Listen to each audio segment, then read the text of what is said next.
Andal. Et un bel Andalou qui nous a rejoint dans ce studio, Olivier Benkemoun. Ça va, Olivier? Ça fait, je vous parlerai d'un réalisateur espagnol, justement. Bah oui, Pedro Almodóvar. Si, signor. Tout à l'heure. Si, et alors, signor. je suis très heureux d'accueillir ce matin une scénariste, réalisatrice et surtout écrivaine. Bonjour Amanda Sters. Bonjour. Merci d'être avec nous ce matin pour nous présenter votre nouveau roman. J'ai cité certaines de vos nombreuses casquettes. Il y en a une qui, j'imagine, surpasse quand même toutes les autres, c'est celle de maman. Et il se trouve qu'on a invité également l'un de vos enfants, Léon Esby, à venir chanter en live tout à l'heure. Et vous avez découvert ça en arrivant à Europe 1 ? Vous n'avez pas prévenu ? Non, on n'était pas au même endroit ce matin. Moi, je vis à l'hôtel quand je suis là et lui, il était chez son père. Donc, je le vois arriver. Je lui dis, tiens, mais tu fais une émission de radio ce matin, je savais pas. Il savait pas, il était un peu embêté, il savait pas. Et puis, on est venu nous chercher pour aller au même endroit et j'ai compris. Et alors, lequel de vous deux est le plus stressé ce matin ? Bah, du coup, maintenant, moi qui ne suis jamais stressée sur une émission de radio, je le suis maintenant pour lui, quoi. Stressée de l'entendre chanter tout à l'heure. Bah, je sais qu'il chante très bien, mais c'est comme les spectacles de l'école, ça change pas sûr. même. J'imagine. Mais je sais ce que c'est, je vous rassure. Moi, je serai en larmes à votre place déjà. Donc voilà. Avant cela, parlons de votre nouveau roman, Les Gestes, que j'ai dévoré ce week-end et qui lui aussi s'intéresse à la famille, mais alors pas à la vôtre en particulier, Amanda Sters. Vous n'avez pas de lien direct avec la famille que vous décrivez dans ce roman, c'est totalement inventé. Non, absolument pas, c'est totalement fictif, oui.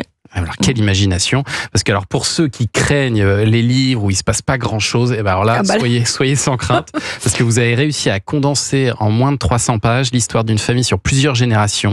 Ça va de la Seconde Guerre mondiale jusqu'à aujourd'hui, d'Alexandrie à Paris, en passant par la Grèce, en passant par l'Italie. C'est assez ambitieux comme projet. Vous vouliez pas faire plusieurs tomes ? Non, j'avais pas du tout pensé comme ça au départ. Et puis c'est vrai que moi j'aime pas les phrases inutiles, j'aime pas quand il se passe rien, j'aime pas les longues descriptions. Donc c'est toujours très. Je pense que je viens d'une génération de zapping. Je pense que pour garder les gens en éveil, il faut qu'il se passe toujours quelque chose. Donc j'écris les livres que j'aime lire moi aussi, quoi. J'aime quand il se passe quelque chose.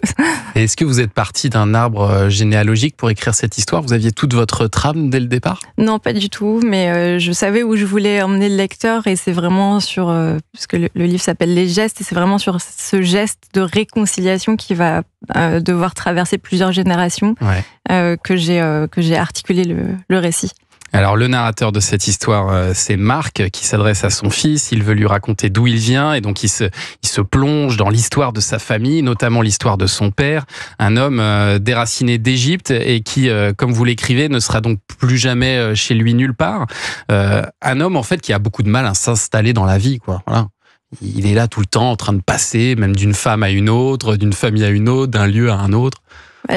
Lui-même ayant été abandonné, je pense qu'ensuite il a du mal à adopter quelqu'un. Ça parle de ça, ça parle de transgénération, de ce qu'on nous laisse malgré nous, même quand les gens sont absents. Et justement, ça crée quelque chose sur un enfant.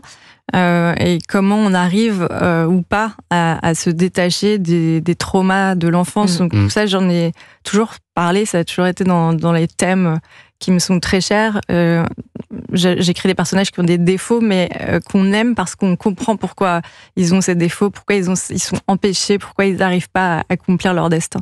Et ce roman, vous l'avez intitulé Les Gestes, Amanda Sters, parce que c'est aussi une réflexion sur les gestes qu'on transmet inconsciemment de génération en génération, en fait. Ouais, c'est venu de quelque chose de personnel, même si le livre est totalement pas autobiographique, totalement fictif. Un jour, je marchais dans la rue et je me suis vue faire un geste de mon père que je savais même pas que je faisais. Et je me suis dit, c'est inscrit en moi, en fait, on reproduit des choses. C'est quoi ce geste ?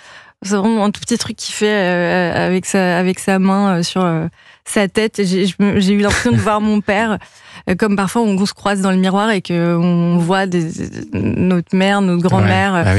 Et pareil quand on voit nos enfants. Et je me suis dit, quelle belle façon de raconter une famille. Moi qui aime toujours raconter les silences, je me disais qu'il y avait quelque chose de fort, non seulement dans les gestes qu'on reproduit, mais dans ceux qu'on fait pas aussi, ceux qu'on attend. Les bras qu'on n'ouvre pas pour nous, les mains qui nous caressent pas les cheveux, tous ces gestes-là, ceux qu'on fait, ceux qu'on ne fait pas, sont les sortes de squelettes de la famille, quoi. Et il y a un geste qui revient tout au long de ce livre, c'est celui de la grand-mère égyptienne de Marc. Elle s'appelle Florentine et elle a un geste très particulier, comme un espèce de tic. En fait, elle se cache le visage. En fait, elle souffre d'une maladie qui fait qu'elle ne reconnaît pas les visages. La prosopagnosie.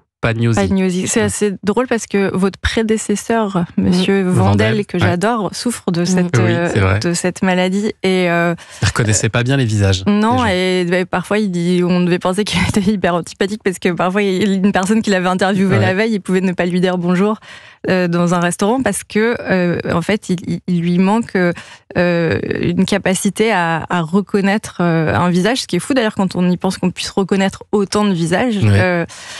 Et c'est des gens qui parfois ne reconnaissent même pas leur propre visage, ce qui est le cas de mon personnage dans le livre de Florentine. Et quand elle voit son enfant arriver en courant dans ses bras, une fois sur deux, elle a peur parce qu'elle ne sait pas qui est cet enfant qui court vers elle et elle met sa main devant son visage comme pour s'en protéger. Et donc cette espèce de premier rejet, de rejet originel va ensuite marquer toute sa vie, son besoin de séduire les femmes, son besoin qu'on ne le rejette pas, qu'on lui ouvre les bras. Les gestes, c'est le nouveau roman d'Amanda Ster, c'est disponible aux éditions Stock. On va en parler tout au long de cette émission. Et puis dans un instant, on va parler cinéma avec Monsieur Benkemoun. À tout de suite sur Europe.